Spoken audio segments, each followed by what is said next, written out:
Dahil nag-crave ako ng putok-batok, for today's video mga kasolid, magluluto ako ng crispy pisngi ng baboy at gagawa ako ng masarap na sausawan.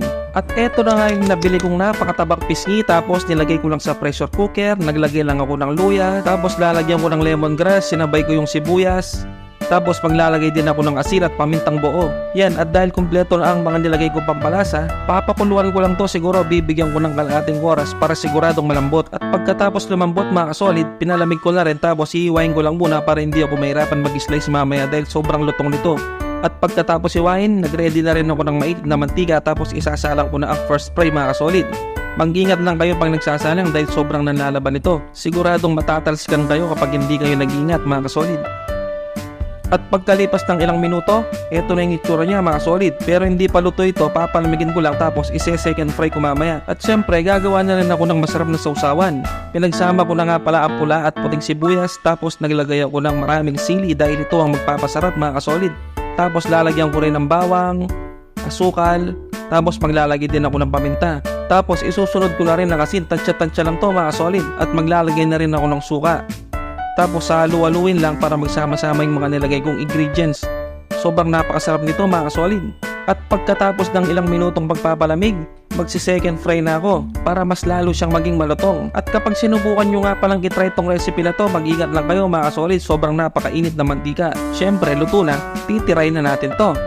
Kita nyo naman yung itsura mga kasolid oh. At kaya ako nga pala iniwa kanina para hindi yung mahirapan mag-iwa kayo. Syempre first bite tayo mga kasolid. Isasausaw sa ginawa kong special na sausawan, napakaraming sili sabay subo. Sus Mario, sepanyama na po. At syempre makakailangan din tayo ng kanin dito.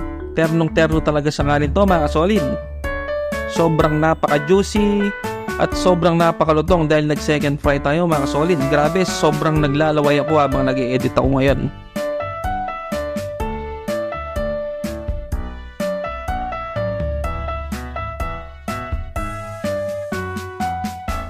At itatry ko rin ng may Mang Tomas. Masarap din to pag nilagyan ng Mang Tommy, yun oh. Kain po tayo. Sus Mario, Joseph, talagang napakalasa mga solid. At itatry ko naman yung puro balat lang. Kukuha lang ako ng puro balat. Yun oh, parang chicharon talaga yung balat nyo. At hindi siya masyadong matama mga solid. At isasawsaw ko sa ginawa kong masarap na sausawan. At sasalugin mo yung sibuyas at yung sili, yan oh. Pakinggan nyo mga kasolid.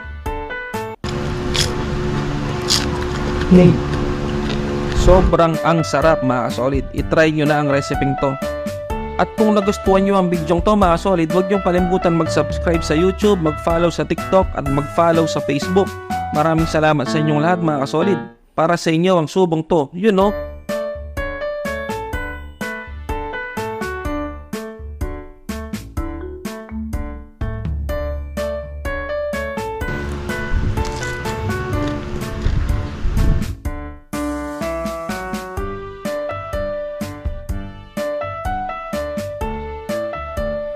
Siguro last bite na lang ako mga solid at pakinggan nyo kung gaano siya kalutong.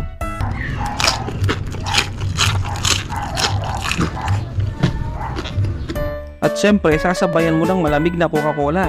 At maraming salamat po sa walang sawang sumusuporta sa akin at hanggang dito na lang ang episode na to. God bless.